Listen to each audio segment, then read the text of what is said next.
Selamat pagi, perkenalkan nama saya Anggi Novianti dengan NIM C0D022029, mata kuliah PPh Pemotongan dan Pemungutan, Prodi Perpajakan, dosen pengampu, Dr. Wirmi Eka Putra SE MSI. Di sini judul PPT-nya itu pelaporan dan mengisi SPT yang saya ambil SPT masa pasal 22.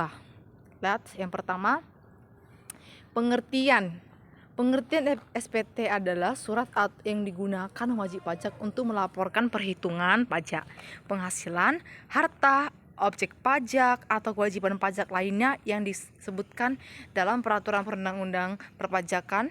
SPT memuat informasi seputar jumlah pajak terutang serta pelunasan pajak yang telah dilakukan dalam periode tertentu. Segala informasi yang dituliskan dalam SPT yang harus benar, lengkap, dan jelas. Wajib pajak juga harus bertanggung jawab atas informasi yang tertera dalam SPT. Jika terdapat informasi yang tidak sesuai, Dirjen Pajak sebagai penyelenggara kegiatan pajak dapat meminta keterangan dan pertanggungjawaban pada wajib pajak. Yang berikutnya itu jenis-jenis SPT. Yang pertama SPT masa.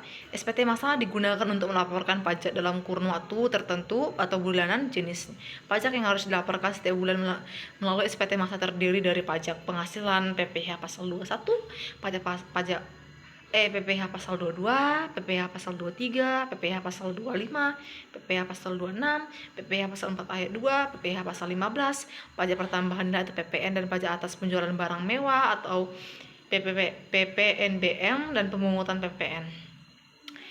Berikutnya tuh SPT tahunan. SPT tahunan digunakan untuk melaporkan perhitungan jumlah pajak selama 1 tahun diserahkan. SPT tahunan terbagi menjadi dua, yaitu SPT tahunan perorangan dan SPT tahunan badan. Setiap wajib pajak atau WP diharuskan melakukan pelaporan SPT tahunan setiap tahunnya. Ada beberapa jenis formulir SPT tahunan perorangan yang dapat dipilih sesuai dengan status pekerja atau jenis penghasilan yang akan dilaporkan. Adapun formulir yang tersedia yaitu formulir 1770 SS atau formulir 1770 S dan formulir 1770. Berikut perbedaannya mengutip Dinas Kominfotik Provinsi Lampung. Ini yang dari Lampung ini ya, yang kita ambil apanya, yang itu formulir SPT 1770 SS sangat sederhana. Formulir ini diisi oleh wajib pajak yang mempunyai penghasilan hanya dari satu pemberi kerja. Jumlah penghasilan bruto dari pekerjaan tidak lebih dari 60 juta per tahun. Yang kedua itu formulir 1770S atau sederhana. Formulir ini diisi oleh wajib pajak yang memiliki penghasilan baik dari satu pekerja atau lebih, jumlah penghasilan bruto dari pekerja sama dengan atau lebih dengan 60 juta. Oke. Yang ketiga itu formulir 1770. Formulir ini untuk wajib pajak yang memperoleh penghasilan dari usaha, misalnya pertokoan, salon atau lain sebagainya. Selain itu juga diisi dengan oleh pekerja bebas, misalnya dokter, pengacara, akuntan dan lain sebagainya. Persyaratan: 1. Diajukan secara tertulis dalam bahasa Indonesia. 2. Induk SPT masa PPh pasal 22. 3. Daftar SPP PPh pasal 22 tertentu. 4. Daftar bukti pemungutan PPh pasal 22. 5. Bukti pemungutan PPh pasal 22. 6. Daftar rincian penjualan atau retur penjualan. 7. Risalah lelang. 8. Bukti pembayaran negara atau bukti PBK. 9.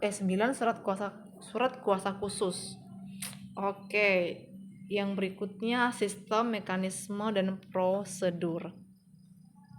Wajib pajak mengambil nomor antrian secara online di www.kunjungpajak.go.id dan mendatangkan langsung tempat pelayanan tertentu TPT, kantor pelayanan pajak atau KPP sesuai dengan waktu yang telah ditentukan.